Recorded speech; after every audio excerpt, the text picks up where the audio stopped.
नमस्कार मेरे दोस्तों, मैं आपका दोस्त आशु बड़ियाल और आप देख रहे हैं क्षेत्रीय न्यूज़ नेटवर्क। आज हम जो हमारी बनी के इधर डीडीसी हैं उनके पास पहुंचे हुए हैं, इनसे हम कुछ सवाल करें। तो मैम जी, आपका बहुत बहुत स्वागत है। Thank you. तो मैम, मैं आपसे कुछ सवाल पूछूंगा। सबसे पहले तो मैं आपसे पूछूंगा कि ये जो नशा बढ़ रहा है, बनी में नशे की इतनी लत लगी हुई है, हर जगह हम देख रहे हैं कि जो भी यंग जनरेशन है, जितने भी स्टूडेंट्स हैं, हर एक नशा कर रहे हैं। किसी के घर में जैसे किसी को खाने के लिए कुछ नहीं है, वो भी नशे कर रहे हैं, अपने बच्चों को नहीं पढ़ा रहे हैं, तो उनके बच्चे भी नशे में पड़े हुए हैं। तो आप इसके बारे में क्या बताना चाहते हो? देखो, ये बात आपने बिल्कुल सही पूछा, क्वेश्चन जो पूछा मेरे से बिल्कुल सही बात है आपकी। लेकिन ये फर्स्ट ड्यूटी जो बनती है पेरेंट्स की बनती है। जी जी बिल्कुल। क्योंकि हम ये नहीं बोल सकते कि स्कूल में ही बच्चा सब कुछ सीख के आएगा, और जहाँ पेरेंट्स ही ऐसा कर रहे हैं तो फिर आगे क्या होगा? ये फर्स्ट ड्यूटी पेरेंट्स की बनती है। जी। क्योंकि जो पेरेंट्स होता है वो मतलब एक अपने बच्चे का सब कुछ जान सकता है कि जब बच्चा सोच लो ना कि पेरेंट्स से दूर दूर रहने लगेगा ना, तो पेरेंट्स को पता होना चाहिए ये क्यों मेरे से दूर भाग रहे हैं। उसमें कोई ना कोई गलत काम कर रहा है वो, तभी वो पेरेंट्स से दूर भाग रहा है। हम किसी को नहीं बोल सकते कि इसकी गलती है। दूसरा नंबर है कि जो हमारी सोसाइटी होती है, अगर वो भी बच्चे को अच्छी मिल जाए तो ये ऐसे कामों में नहीं जाता है। लेकिन जो आजकल का यूथ है वो नशे की ओर जा रहा है। ये तो मैं बोल रही हूँ कि जो हमारी पुलिस स्टेशन है, एसएसपी कठुआ है, उनसे भी निवेदन करती हूँ कि जो जैसे चिट्टा है ये कौन ला रहा है? बिल्कुल बनी का लोकल बंदा है ना, वही तो दे रहा है ना बच्चों को। बिल्कुल बिल्कुल। पहले उसके ऊपर कार्रवाई होनी चाहिए। ये आता कैसे है बनी में, कैसे पहुंचा ये बनी में, कौन ला रहा है इसको? जी जी बिल्कुल।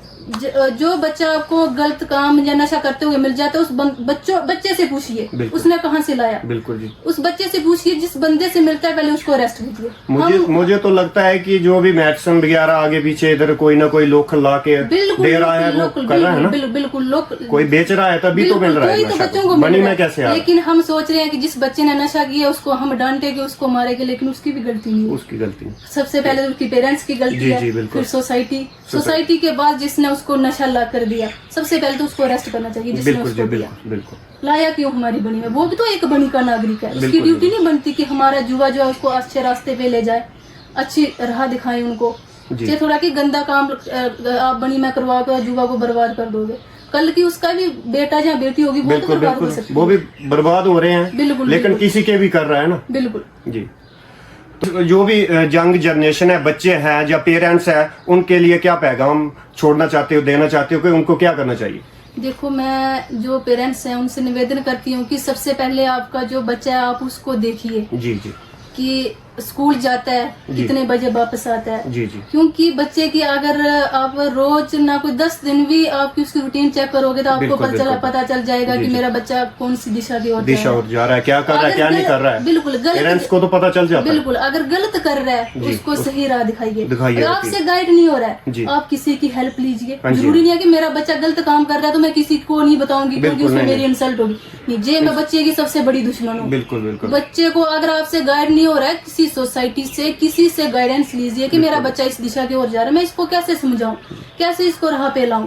शायद कोई ना कोई उसकी मदद करेगा। और अब बहुत सारे सिचुएशन मतलब सॉल्व होने की है कि हमारी पुलिस स्टेशन काउंसलिंग करवाती है बच्चों की। अगर गलत राह पे जा रहा है उसकी काउंसलिंग करवाएंगे। बिल्कुल बिल्कुल। अच्छे राह पे ले जाएंगे।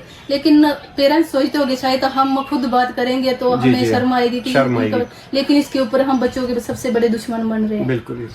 तो मुझे तो कोई भी बच्चा मिलता है ना, मैं ये नहीं देखती हूँ कि ये मेरा बच्चा है। अगर गलत काम कर रहा है उसी टाइम डांटती हूँ, चाहे उसके पेरेंट्स मुझे पूछेंगे। लेकिन मैं बोलती हूँ अगर आपको बुरा लगा हुआ आप मुझे डांट लो, बच्चे को मत डांटना। आप मुझे डांटो, लेकिन अगर आपका बच्चा सही चल रहा है तो मैं भी उसमें वो नहीं हो रहा, लेकिन गलत दिशा की ओर चल रहा था तो मैंने थोड़ा सा उसको कर दिया।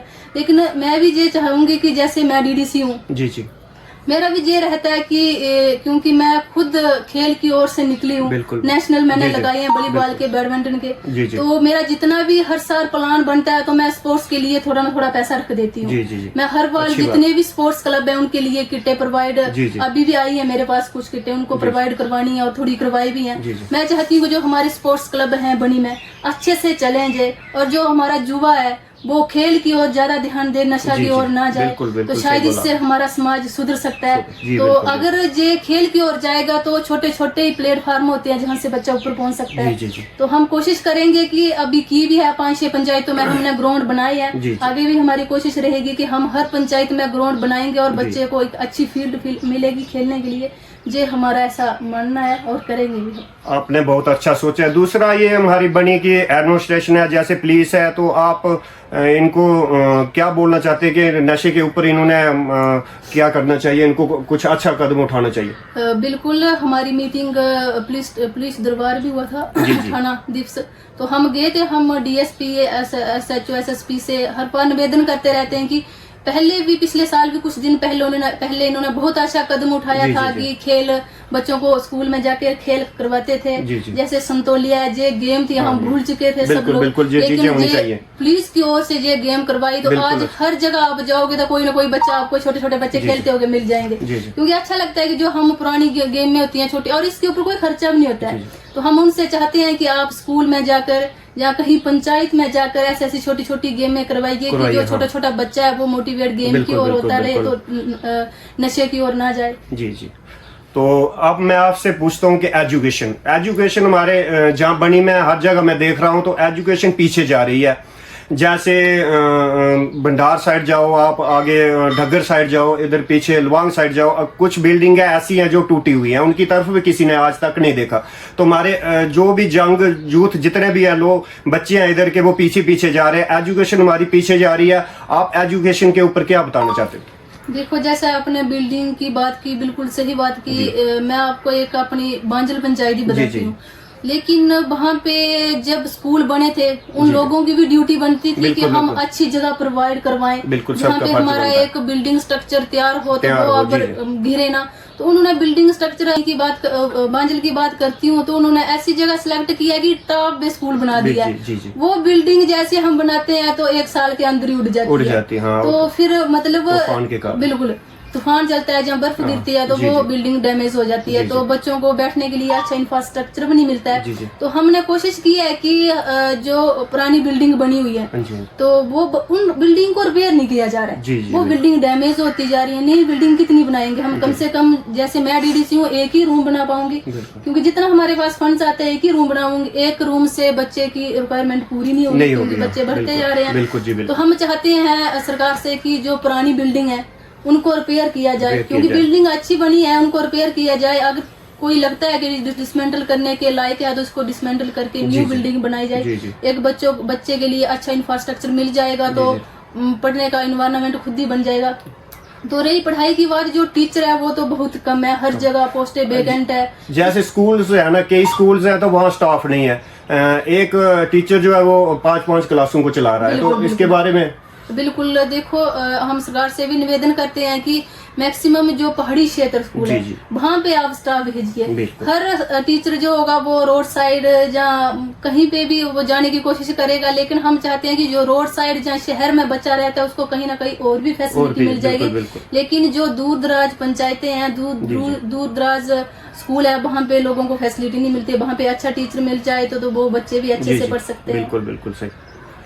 तो आप मैम, मेरा आपसे एक और सवाल है कि जैसे रोड्स, मैं हर जगह देख रहा हूँ, हर जगह हमारी टीम जाती है तो हम देखते हैं कि रोड्स बिल्कुल तहस नहस हो गया, जैसे खड्डे पड़े हुए हैं। दूसरा इधर जो रोड्स के इधर साइड ऊपर अड्डे पे आगे पीछे आप चले जाओ तो गाड़ियां ही गाड़ियां लगी होती है, रोज एक्सीडेंटल केस आते रहते हैं। जैसे आने जाने के लिए दिक्कत होती है, जैसे बच्चे स्कूल आते जाते हैं तो उनके लिए भी बड़ी प्रॉब्लम होती है। कोई टैक्सी स्टैंड वगैरह या कोई बस स्टैंड वगैरह नहीं बनना चाहिए। आप रोड्स के बारे में क्या बताना चाहते हैं? देखो, पहले तो हम अपनी भाजपा सरकार का बहुत बहुत धन्यवाद करना चाहते हैं कि जिन्होंने हर जगह रोड्स पहुंचाए, हर पंचायत को टच किया, हर मोड़े को टच किया, क्योंकि बेसिक नीड ही रोड है। अगर रोड होगा तो हमने 1 लाख का काम करवाना होगा तो 50,000 का आसानी से करवा सकते हैं। अगर रोड नहीं होगा तो जहाँ पे 1 लाख का काम होगा वो आपको मिलेगा 10,000 का काम मिलेगा। कि ये हम शुक्रिया करते हैं कि हर पंचायत को टच किया। अगर रही खड्डे की बात, अगर रोड बने तो खड्डे भी जरूर भरेंगे, ऐसी कोई बात नहीं है, खड्डे भी जरूर भर जाएंगे। लेकिन अब हम सरकार से निवेदन करते हैं कि जो खड्डे पड़े हैं इनको भी जल्दी से जल्दी फिलअप किया जाए, ब्लैक टॉप किए जाए, जितने भी रोड बने हैं, और जो मोड़े रहे हैं उनको भी टच किया जाए। तो आपने बनी की बात की जहाँ पे पार्किंग का नहीं है, बिल्कुल सही, बिल्कुल आपकी सही बात है कि रोड भी बहुत टाइट है और गाड़ियाँ चारों ओर लगी होती है, बच्चों ने भी स्कूल आना जाना होता है, बड़ी प्रॉब्लम होती है, हमने देखा बड़ी बात है। लेकिन हमने SHO साहब से भी बात की थी, हमारी मीटिंग हुई थी, SDM साहब से भी रिक्वेस्ट करते हैं कि जैसे आपने एक बार पहले बनाया था कि टैक्सी स्टैंड जो है वो पीछे होना चाहिए, बस स्टैंड जहाँ पे था वहाँ पे होना चाहिए, जो लोकल गाड़ी है वे कोई भी रोड पे नहीं लगी होनी चाहिए, क्योंकि लोगों के घर तक तो गाड़ी जाती नहीं, हर लोगों ने गाड़ी ली है, वो कहाँ पे लगाएगा, रोड पे लगा के चला जाएगा। तो जहाँ फिर हम सोचते हैं कि जो हमारा जो हॉस्पिटल का एरिया है इसके साथ ही स्लैब डल जाए, जो हमारा जो दरिया है इसके बार तो बहुत अच्छी पार्किंग बन सकती है, पार्किंग का बड़ा जरूरी है। बिल्कुल ये हम कर रहे हैं, लेकिन इसके लिए पैसा बहुत ज्यादा चाहिए। हम सेंटर से भी निवेदन करते हैं कि, लेकिन सेंटर में तो आपकी गवर्नमेंट है ना, आप कोशिश कर सकते हो। हमने एक प्रपोजल लिख के दिया भी है कि जे जहाँ, क्योंकि और तो जगह हमें नहीं मिल रही है कहीं भी कि हम पार्किंग बना सके, जे जमीन है कि इसको हम लैंटर डाल के पिलर लगा के नीचे तो अच्छी पार्किंग बन सकती है जो हमारे लिए, और एक मतलब टूरिस्ट स्पॉट भी बन सकता है एक अच्छा। हाँ। तो ऐसी हम कोशिश करेंगे कि ये पार्किंग ऐसी बन जाए तो लोगों को फैसिलिटी मिल सके, तभी ये पॉसिबल हो सकेगा। जी। तो मैम जैसे हमारी यूटी की गवर्नमेंट है तो आपको उससे क्या उम्मीद है, उसके बारे में आप क्या कहना चाहते हैं? देखो जो यूटी की गवर्नमेंट है, उम्मीदें तो हमें क्या होनी है, जो उन्होंने वायदे किए हैं उनको ही पूरा कर जाए। तो क्या वो पूरे हो रहे हैं? नहीं, अभी तक तो नहीं हो रहे हैं, लेकिन आगे होंगे, वो ही हम उनसे पूछना चाहते हैं और आगे भी उम्मीद रखते हैं कि जो वादे किए हैं उनको जल्दी से जल्दी पूरा कीजिए, क्योंकि हर लोग ने उनके वादे को देखकर वोट किया है, उनको सपोर्ट किया है। अगर वो उनके वादे पूरा नहीं कर पाएगी, पर लेकिन मुझे नहीं लगता कि वो वादे पूरे होंगे। 70 साल भी तो उनकी गवर्नमेंट रही थी, तब कौन से उन्होंने वादे पूरे किए। लेकिन शायद लोग भी अब समझ चुके होंगे कि हमने किसको वोट करना चाहिए, किस गवर्नमेंट लानी चाहिए, तभी हमें बेनिफिट होगा। तो मैं आगे भी लोगों से निवेदन करती हूँ कि वोट देख सुन के करना चाहिए, नहीं तो किसी की बातों में आना चाहिए, नहीं तो किसी के ऊपर जाना चाहिए कि ये बोल रहा है तो हमें, क्योंकि जो आपने देखा होगा जो सेंट्रल गवर्नमेंट है जो वादा करती है वो पूरा करती है। हमारे प्रधानमंत्री जी ने जो भी वादा किया होगा उसको पूरा किया होगा, तो ये नहीं है कि किसी को पूरा नहीं किया होगा। लेकिन अगर हम भाजपा सरकार जम्मू कश्मीर में भी आ जाती है तो शायद हमारी बनी के लिए भी 4 चांद लग जाते। लेकिन हम लोगों की बदकिस्मती है कि हम कहीं ना कहीं पीछे रह गए, हम अपनी सीट हार गए। तो ये हम लोगों की कमी है कि हम लोगों तक नहीं पहुंच पाए, जो सेंटर की स्कीमें उन तक अच्छे से नहीं पहुंचा सके उन तक।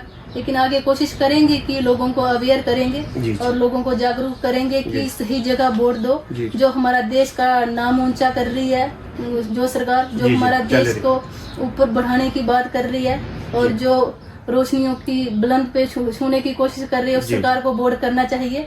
ऐसी सरकारों को नहीं करना चाहिए जैसे अमित शाह जी ने बोला था ना कि आप भाजपा को वोट दोगे तो दिवाली मनाओगे, तो किसी और पार्टी को दोगे तो आपको पता ही है। फिर मतलब आज वो ही हमें देखने के लिए मिल रहा है, वो ही तो देखने के लिए मिल रहा है। जैसे हमारे लोही मनहर में अटैक हुआ, पहलगाम में अटैक हुआ, हर जगह बहुत बड़ी किलिंग हुई, वहाँ पे तो हिंदू को ना पूछ कर मारा गया। बिल्कुल। लेकिन हम चाहते हैं कि जो NC सरकार है, निवेदन करते हैं कि ऐसा आपने पहले भी बहुत सारे कांड करवाए हैं तो आगे भी ये न करवाएगी, क्योंकि 10 साल LG प्रशासन रहा, लोग शांति से जी रहे थे। ये था कि अफसरशाही थी, नहीं सुन रहा था, लेकिन ये है कि किसी लोग को आने जाने में कोई भी प्रॉब्लम थी। जैसे हमारे बनी की लोग हैं, अब उनको अपने ढोकों में जाना है, उधारी में जाना है, लेकिन हर लोग जो है वो सहमा हुआ है, हर लोग डरा हुआ है, नहीं जा पा रहा है। कैसे जाएंगे हम, कैसे रहेंगे वहाँ पे? ये क्या हो गया? 10 साल तो बिल्कुल ठीक थे, जैसे इनकी सरकार आई तो क्या हो गया? ऐसा डर पैदा हो गया, हमारे बनी में भी बड़ा डर हो रहा है, तो डर पैदा हो रहा है, बिल्कुल डर पैदा हो गया कि हम नहीं जा पाएंगे। लेकिन हम चाहते हैं कि जो हमारे चीफ मिनिस्टर हैं कि आप लोगों को जो वादे किए उनको पूरा कीजिए और लोगों का साथ दीजिए, क्योंकि हर लोग डरा हुआ है। जे ना हो जैसे आपने 70 साल पहले राज किया तो 5 साल वैसे भी निकाल ले आप तो चले जाएं, तो फिर इससे कोई बेनिफिट नहीं होगा। क्योंकि जब सरकार आती है, इतने साल के बाद चुनाव हुए, हर लोगों को उम्मीद होती है कि सरकार आएगी, हमारा अच्छा काम होगा, हमारा देश जो है वो अच्छी राह पे चलेगा। हमारे जैसे बनी का इलाका है वो एक अच्छे टूरिस्ट के स्पॉट अच्छे बनेंगे, जहाँ पे टूरिस्ट आएगा बनी, लोगों का बिजनेस बढ़ेगा युवा को रोजगार मिलेगा, लेकिन ऐसा तो कुछ देखने के लिए नहीं मिल रहा है। टूरिस्ट कहाँ है, टूरिस्ट आके जहाँ से भाग रहे हैं। टूरिस्ट कैसे आएंगे अगर ऐसी टारगेट किलिंग होगी या कुछ भी होता रहेगा तो फिर टूरिस्ट तो भाग जाएगा, जैसे कश्मीर से भागे। बिल्कुल वैसे बनी से भी भागेगा।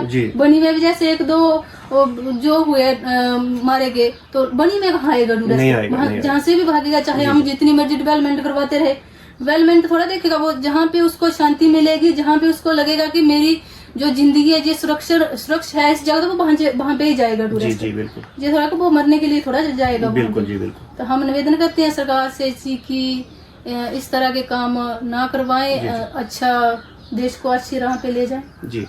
तो जैसे हमारे डॉक्टर जितेंद्र सिंह जी हैं और सेंटर की जो गवर्नमेंट है, बनी के लिए आपकी क्या अपील रहेगी?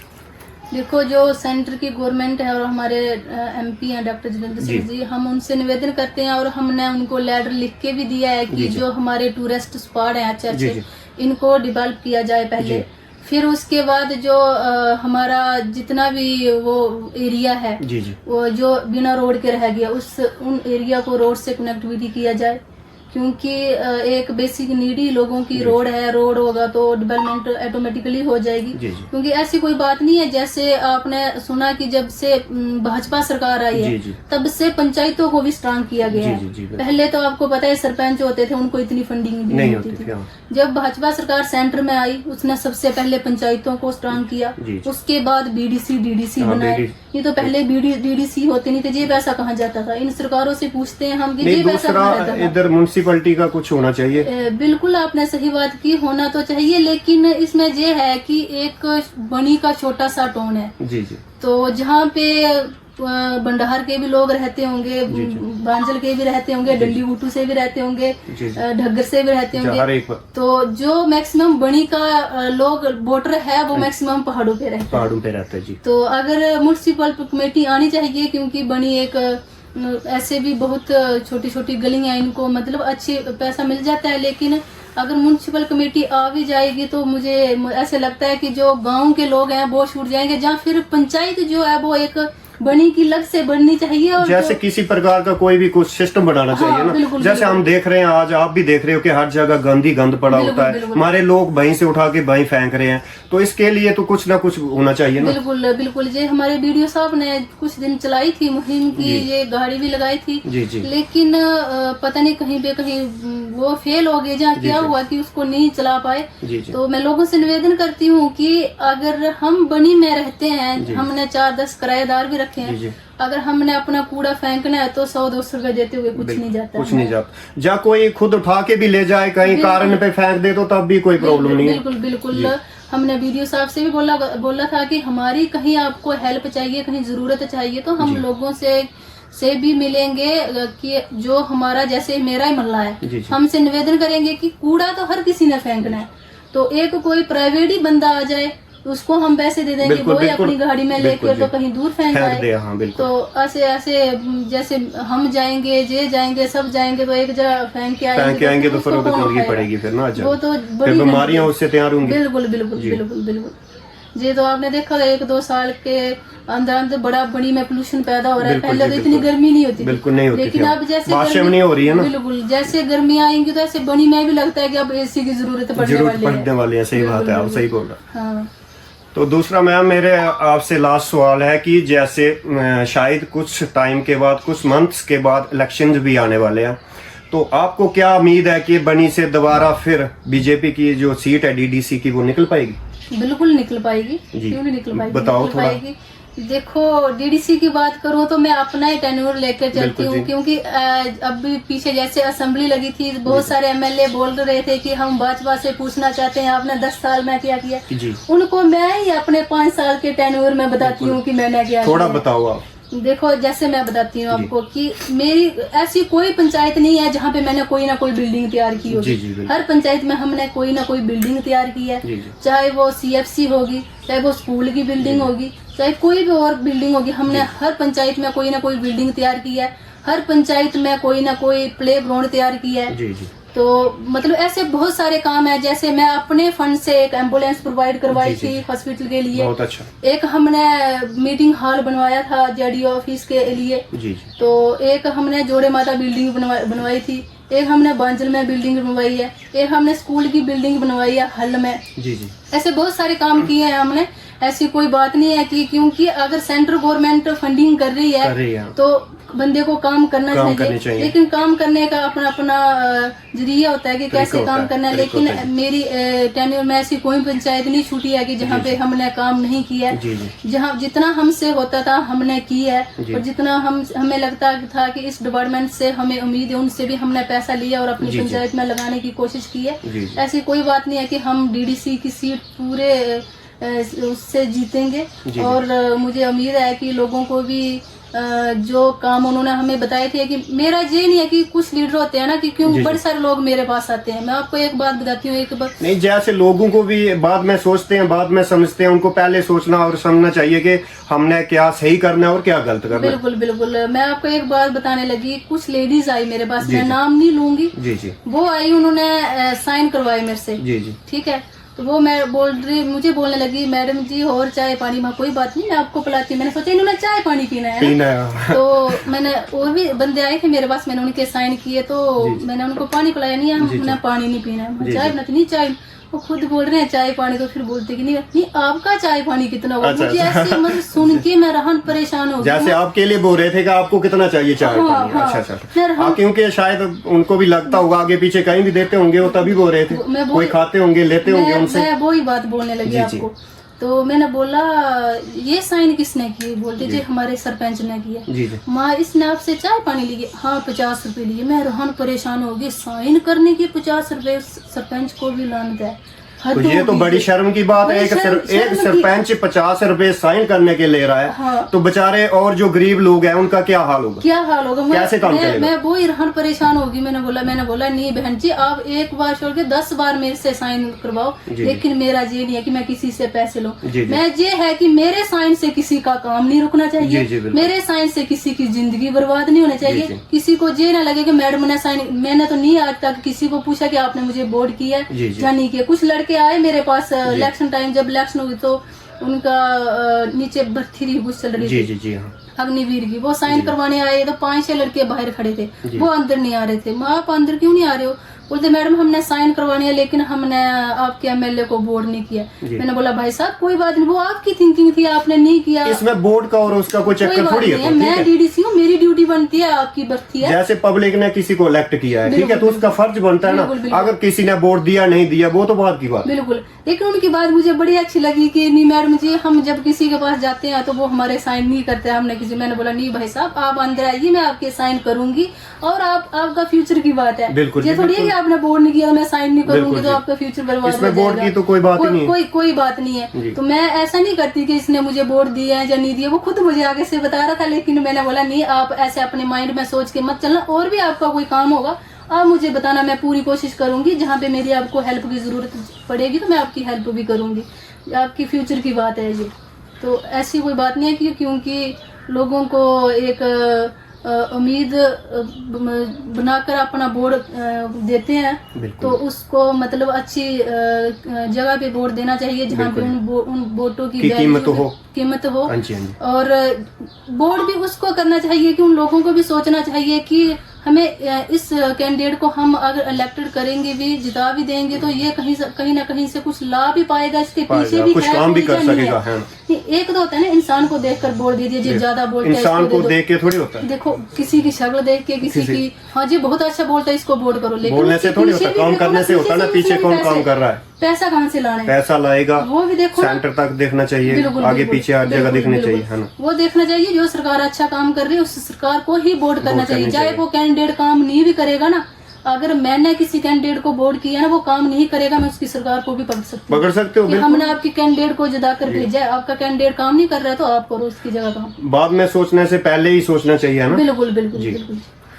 तो बहुत बहुत धन्यवाद मैम, आपका आपने क्षेत्रीय न्यूज नेटवर्क को टाइम दिया, आपका बहुत बहुत शुक्रिया। मिलते हैं नेक्स्ट वीडियो के साथ।